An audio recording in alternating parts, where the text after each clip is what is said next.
Generally speaking, I find Syndra's design to be very funny because she's supposed to be this powerful sorcerer, and she was mistreated her whole life by her family because she had magic powers, and before that she was mistreated because she used to space out, and her outfit just does not make sense. So she wears this weird vest bra with these belts that loop all the way to her back, and this pair of pants with two pieces of cloth on either side, and these shoe leggings, and also some shoulder pads and very long gloves. She dresses very sexily in the splash shot. She has this very BDSM vibe in the splash. I'm not sure why. I imagine her talking to her teacher, her mentor in the temple in the island in Ionia, and having this really emotional confrontation about him suppressing her powers, going, "Master, how could you? I trusted you." And the master's "It's for your own good, to protect you from your own power." And this whole time the camera's focusing on her boobs and her thighs and her exposed flesh in her midriff. Because the thing is, this is supposed to be Ionian clothing. And also we know that because she was stuck in the dream pool for 1,000 years, she was stuck with those clothes on. So we know that while she was killing her mentor in the temple, she was wearing this really skimpy outfit for some reason. I guess it's when you live in your house you can walk around naked, but in this case she was living in the temple in the island, and her teacher was isolated from her and wouldn't talk to her, so she just started walking around in her underwear and nothing else. Maybe she made this mesh outfit to be provocative, and maybe if I walk around in this really skimpy outfit, he'll just come out of the temple and tell me to wear something with a bit more coverage so that I wouldn't catch a cold in this island. Also, her helmet, her headpiece, there used to be some significance to the headpiece itself. One of the writers said in 2012, so that was a long time ago, probably not relevant anymore, but they said, oh, so her headpiece is Ionian, but really old, because she was asleep for a very long time. So it's Ionian, but she wears it backwards to show how much of a rebel she is. And I feel that's really funny, because if you look at her splash shot, the helmet is worn it's supposed to be worn that way. There's all these shapes on the horns in front of the helmet, and it's a purple gemstone to complement her glowing eyes. And also if you look at her in-game model, the back of the helmet has a hole for your hair to go out, a ponytail hole. So I feel it's really egregious to say, oh, she's wearing it backwards, when the helmet is designed to look like it's worn exactly the right way. But then again, in Dreampool, she doesn't wake up wearing this helmet, even though in the art of Dreampool she looks like she's already wearing it while in the Dreampool. But instead she makes this helmet appear on her head for some reason. I guess it's a Maleficent slash Kate Blanchett and Thor Ragnarok vibe. Sexy sorceress women just do that. I find it very strange that her design is supposed to be really sexy. It's very obvious that Riot designed this character to be sexy to a part of their demographic that they think is interested in sexy women, and they might be right in that, but I feel there's a lot to say about, especially fantasy, where they have to design the woman to be sexy. I feel it's because, again, this is about fantasy, but it can apply to anything. Early, high fantasy settings and stuff like that had, powerful sorcerers be very sexy because they were trying to, appeal almost exclusively to men. And I guess men back then were very basic and only cared about a woman if she had really big boobs. Thank God that's not the case now. And that's why her design design is like that. It's like one of those old high fantasy designs of like ladies with big tits like holding fires or stuff like that. I don't know, I feel like her character doesn't really match her design and her personality. I guess not wanting to be controlled can extend to like not wanting to wear clothing. Speaking of designs that don't make sense, let's go to LeBlanc real quick. So LeBlanc as a character interests me personally. She's like this 1,000 years old like witch mage character who's been manipulating the entirety of Runeterran politics for centuries. She's very deceptive, she's very cunning, and she's very like mysterious and magical, and she uses her power to manipulate people. She's also dressed very like skimpily and like has like basically a bra strips that go around her waist and just like a skirt and like leggings, and I don't understand why. I guess if you've lived for 1,000 years you want to like live it up a little and dress really skinnily and don't care about getting a cold because you're so magic you'd never get sick. Maybe the mages in Runeterra operate on Grisha rules. But it also has to do with like this stereotype that we associate with like some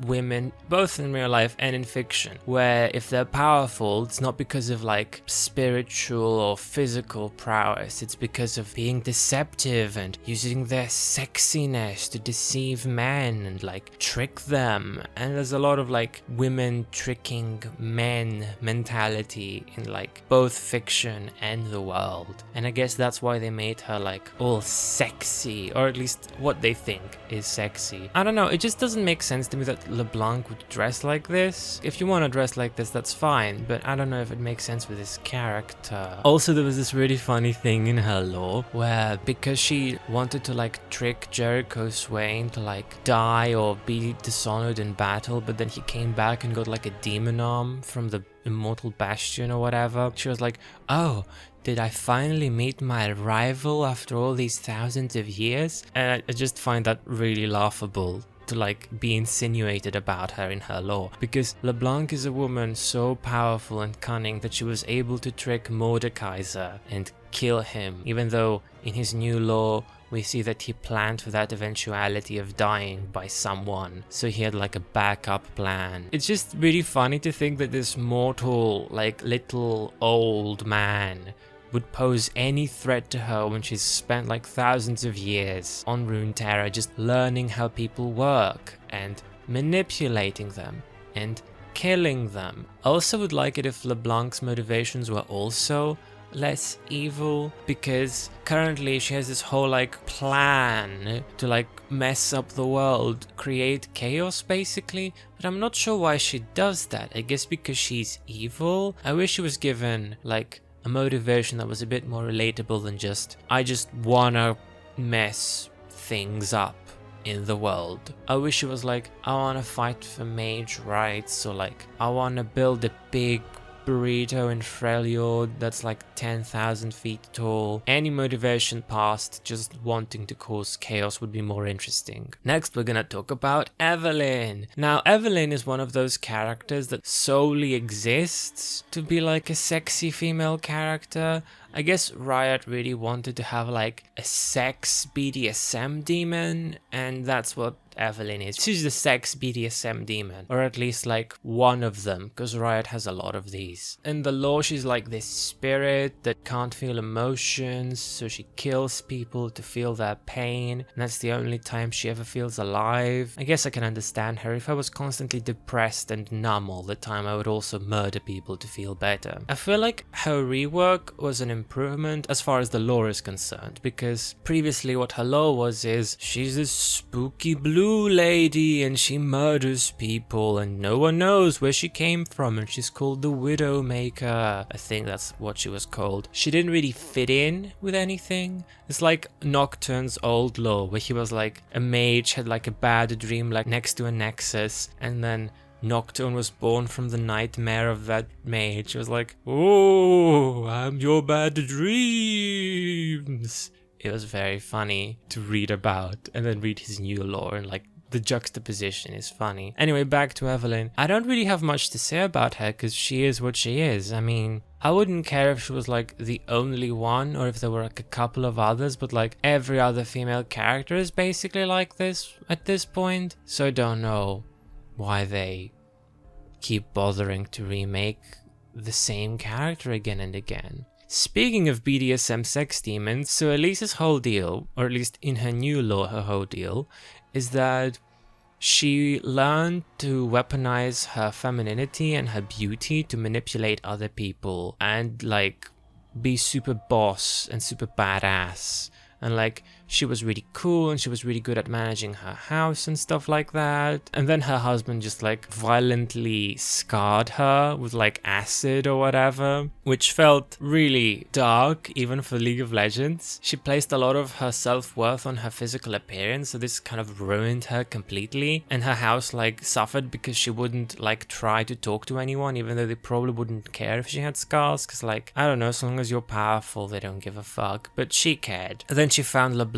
and she was like, make me beautiful, and LeBlanc was like, sure, just go to the Shadow Isles and get me a magic item from a big spider. Elise was like, sure thing, and then she was bit by the spider. It was a radioactive spider. Now she's Spider-Man. Actually, it was just an evil spider that turned her like into a spider woman, and now she just brings magic items from the Shadow Isles to LeBlanc, and when she does that she also brings some of LeBlanc's followers with her to the island so that the spider can eat them and she can eat them and she can stay young or whatever. When I was reading her new story, I was hoping that it would be a more of a narrative of like finding the strength within yourself after you've been hurt by someone else, or like continue being awesome despite this adversity. But because of, you know, because of Elise's lore being different and Elise being a different character than that, they couldn't really have that. I don't know, I feel like that's a more interesting story than what Elise's story is. I understand why they couldn't write that. Her old lore was just that she killed people in her spider form, that she lured them in with her beauty, then, you know, killed them just like Evelyn or LeBlanc or any other female champion. And it feels like League and Riot tend to design female characters that like their deal is like how sexy they are and how they use their sexiness to like deceive and kill men, which, I mean, after you've done it once or twice, why do it again? They're getting slightly better at it, but they haven't really moved very far from the sexy female character, or at least the conventionally attractive female character model. Maybe Elise was there to appease the fairies. Who knows? Moving on, let's talk about Ahri. Now, I actually like Ahri more than I liked her when she came out because her lore changed. So she used to be like this fox that turned into a woman and she killed men to stay a woman or something like that. But in her new lore, she's a Vastaya that can kill men or just, you know, people in general. But she tends to go for men. And she does that by sucking out their memories, and she gets like a high from that. And she had a lot of boyfriends, and one of them she really liked, and then she accidentally killed him because she couldn't stop herself from eating all his memories. And then she locked herself in a cave for like a lot of years. And then she came back into society and was like, I'm gonna improve myself and stop killing people and find out who I really am. Because she has like a coin or a necklace or something that her parents gave her or whatever. And I like that character more because she's less evil. I would say lore-wise, they've improved on her more. I guess they gave all of them a little bit more depth in the new lore that they gave them. Next, we're gonna talk about Janna. Where to start? So Janna's whole thing is that she's a god, or at least a spirit that is worshipped as a god, and she wants to help people and like help sailors and stop the smog in Zorn from like killing children and stuff like that. But I don't know, I guess the people who made her were like, she's a god and we need to give her just lingerie, just a bra and underpants and like some ribbons stuck to either one, and that's it. And like her gloves, of course. Just why? In her old lore, she was like this sorceress that was like an orphan and grew up in the streets, and she mastered her talents on her own. In this new lore, she's literally just a god. So there's like no relation between her old lore and her current lore. And I guess the reason why they didn't change the design that much is because they didn't want to upset the fans. But like, I don't know. When I think wind god, I don't think naked lady with a bra and underpants and a tiara. Why is she wearing a tiara? That also confuses me. I guess so that her hair wouldn't be messy in the front, but messy at the back. Does this look like a bird to you? Because she can also turn into a bird. I feel like this design is like dumb and doesn't match her character or her lore. In some of the lore, she has this like vaguely mothering presence when she like talks to this kid who's like praying to her after like getting rejected from like a prestigious academy because he's from Zorn and Piltover is really classist and elitist and awful, and she's like, it's all gonna be alright, I'll just drop this bad man in a pool of acid. And I can imagine her just having this interaction while like almost completely naked in front of this child. I guess the child is gay, so he wouldn't care. Anyway, I feel like it's really silly to have her like be so scantily dressed when she's like a god. Maybe all these champions are just part of the Free the Nipple movement. I don't know. They don't show their nipples off though, so maybe it's not that. We're gonna talk about Zyra next. Now, Zyra is like essentially Poison Ivy, but in League of Legends. It's very obvious that Riot just wanted to have a Poison Ivy character because like that's what she is. She's just like this plant woman who like wants to kill everyone and turn everything into plants. Her old lore used to be that like she was this aging plant monster that was the last of its kind of like a Doctor Who vibe, and then a powerful sorceress walked into her forest and then she just grabbed her and like possessed her and is now using her body like a doll, which is like terrifying. But in her new lore, what happened was Noxians went to a jungle in the world to like expand their empire. Then the plants were like angry at them because the plants were magical to some extent. And then this woman,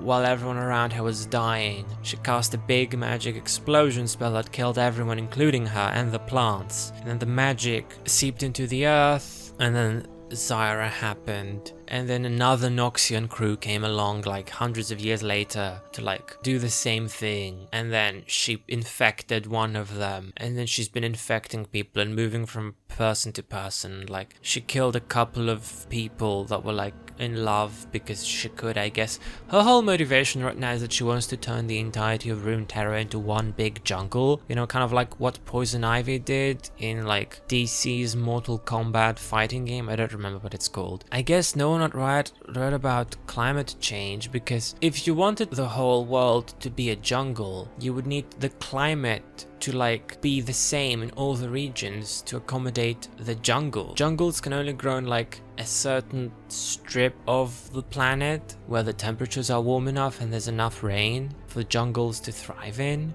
and outside of that they just don't grow there and they just die out if they try. So what Zyra wants is to warm the planet, really, and like make it more humid and make it rain more. But if she does that, then the ice caps are gonna melt, and then Freljord's gonna melt, and if that happens, then sea levels will rise, and then the areas near the sea will flood.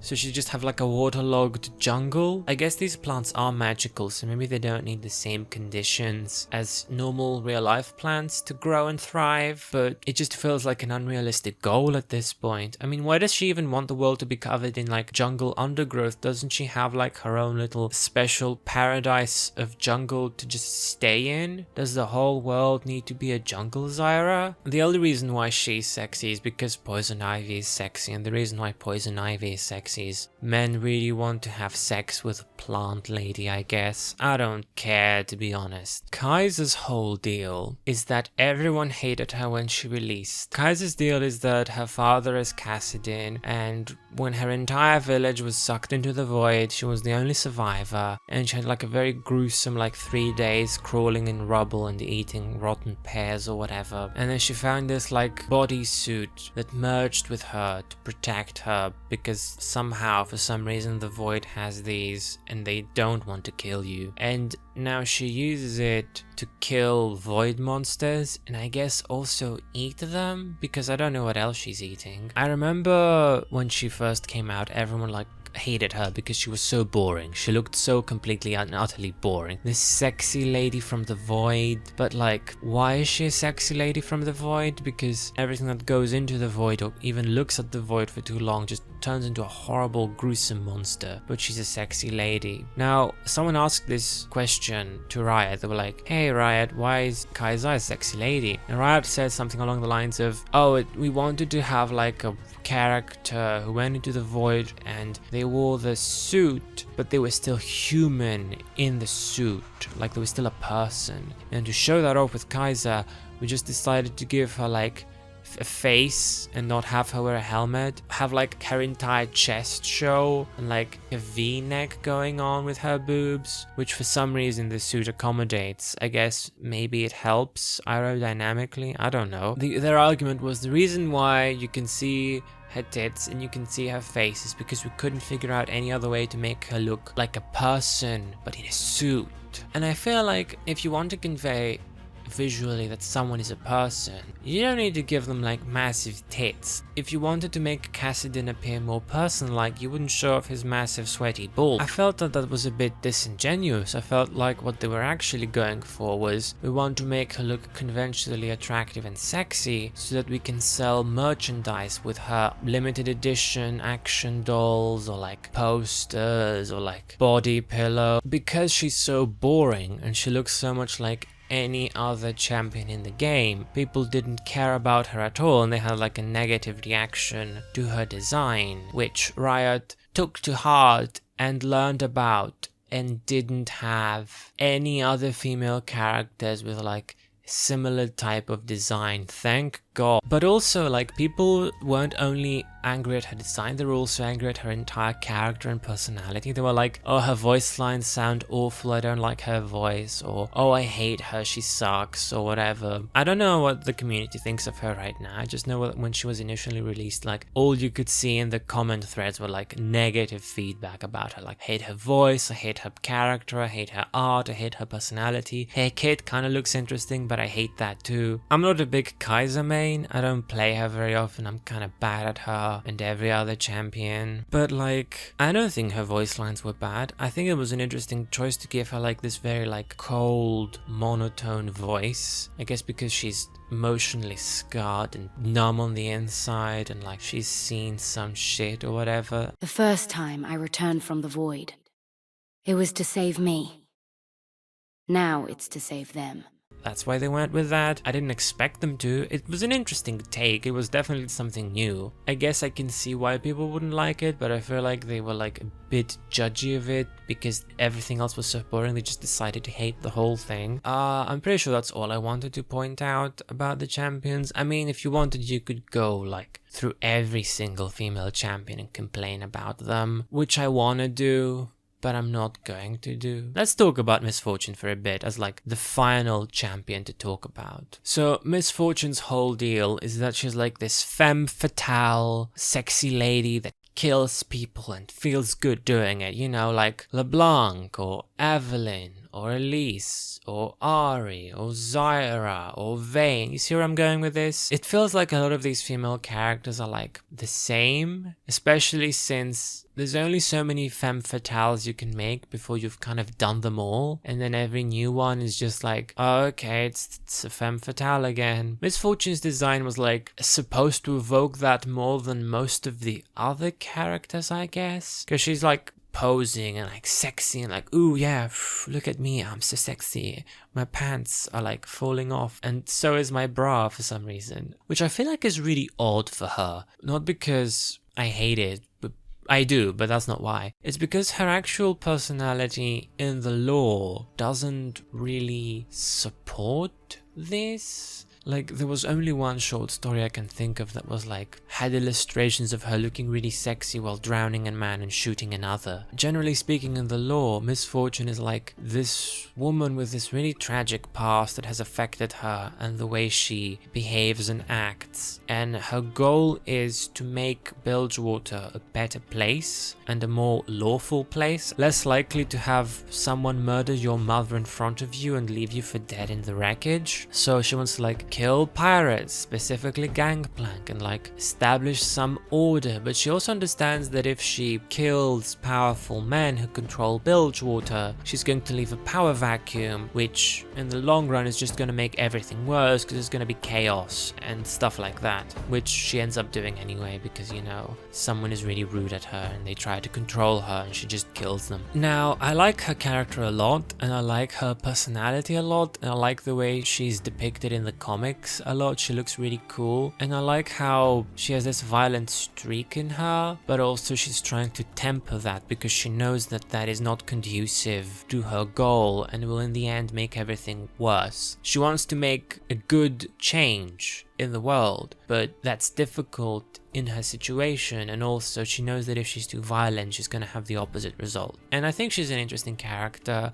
I like that one line when she mentioned while diving off a balcony that she doesn't do romance often because men keep trying to kill her. I really liked this headcanon that Miss Fortune is like this really sexy, attractive woman who has really good intentions and there's a lot going on beneath the surface for her, and it also has like a tortured past. But like, she doesn't do romance because she's like, she has no interest, romantically speaking, for anyone. And she's just like, I just want to make Bilgewater a good place to live so that you don't get your mother shot in front of you if you live here, and also like kill Gangplank to get my revenge and stuff like that. I like that idea, but I don't like the fact that in the game none of her lines match up with her personality. How do you like my guns? Shock and ah. It's just, it feels like there's this dissonance between her in-game character and her personality in the lore that I don't understand. I guess it's because she was like in the game for a while and she was like one of the few femme fatales that existed back then.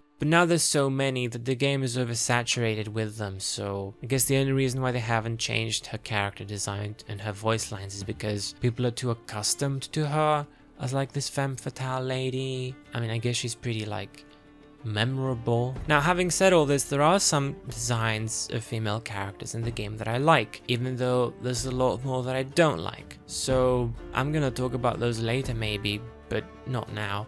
Anyway, that's all I had to say. These were my thoughts and opinions on some of the designs and lore choices that Riot made. That's it, go away.